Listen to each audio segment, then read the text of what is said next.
Hello, everyone. My name is Rafael, and I'm the co-founder and CEO of Aptah Bio, a biotech company placed in the Silicon Valley, California.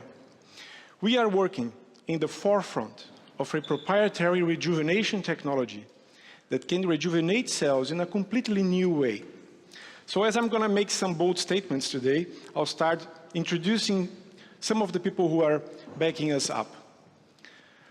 So we gathered top-notch scientists, executives, and the best patent attorneys. I would like to highlight Dieter Weinand, our chairman and a former global CEO of Bayer Pharma, but also Professor George Church and Dr. Albert Gray, among other brilliant physicians and scientists. We all agree that RNA integrity is crucial for healthy cells, right? They are the basic blueprint of our proteins, but also non-coding RNAs play a fundamental role in cell metabolism. What you may not know is that we lose RNA integrity over time. So as shown yesterday morning by Professor Bjorn, we have an age-related gene length transcription decline over time that highly correlates with the increase of mRNA truncation and the incidence of age-related diseases. So curing technologies may be effective when you rely on one specific target, but they fail to address diseases like age-related diseases who are related to multiple hallmarks, which, by the way, represents over 90% of all diseases. But that's until now.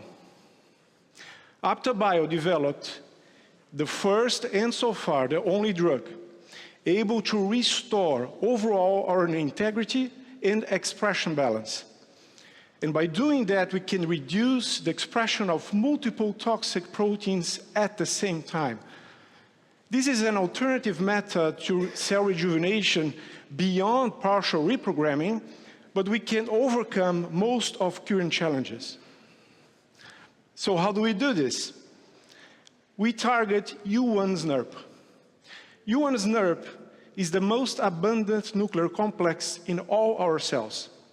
It is very known in science to be related to the initiation of the splicing process, but has emerged as a fundamental element in transcription of all RNAs.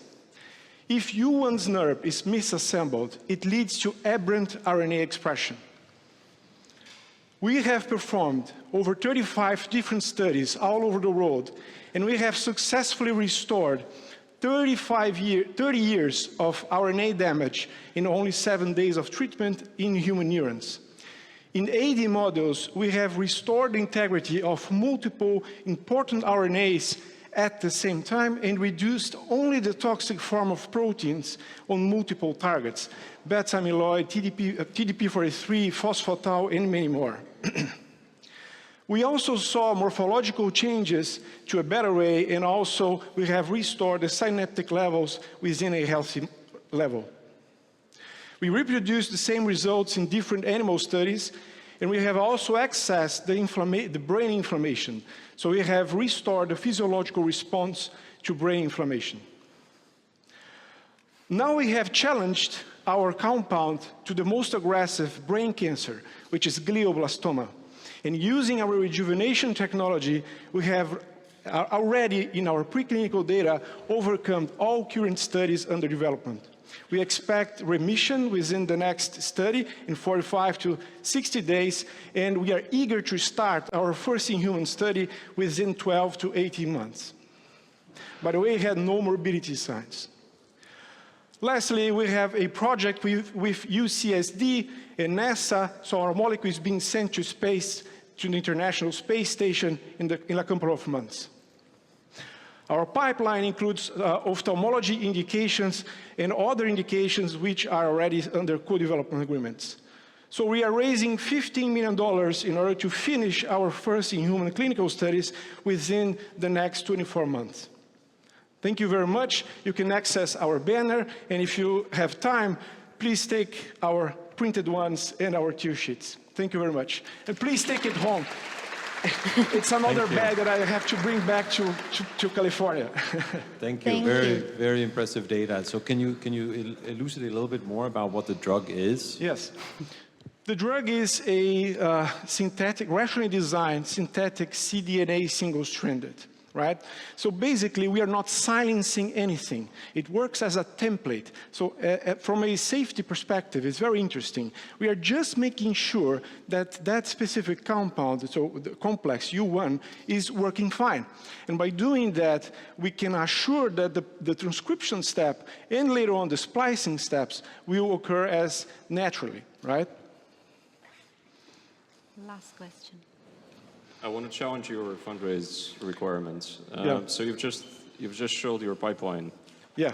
My bet is you need, well, maybe 15 for one program. I mean, so what are you doing with the rest? Yeah, exactly. Where are you jumping from AZ to glioblastoma? And who do you compare with at all? I mean, what are the actual competitors? Very good. So, very good questions. So, I'll start with the last one. When we compare our technology with current and very important biotech competitors, we are, again, an alternative method, and in my opinion, in our specialists, we can overcome many of current challenges from manufacturing, distribution, biodistribution, and also safety, and most importantly, efficacy standards. So we are the only ones who can correct the entire transcriptome using one compound. On regards to the fundraising, I have a detailed explanation about the use of proceeds, but we chose glioblastoma because it is the fastest track to human data. So this is where we are going to use our money for. Ophthalmology and other indications so far is not being paid by us, it's being paid by co-development agreements, and we are also expecting a $3 million grant. And I will stop you here. Okay. Thank you very much. We are just on time.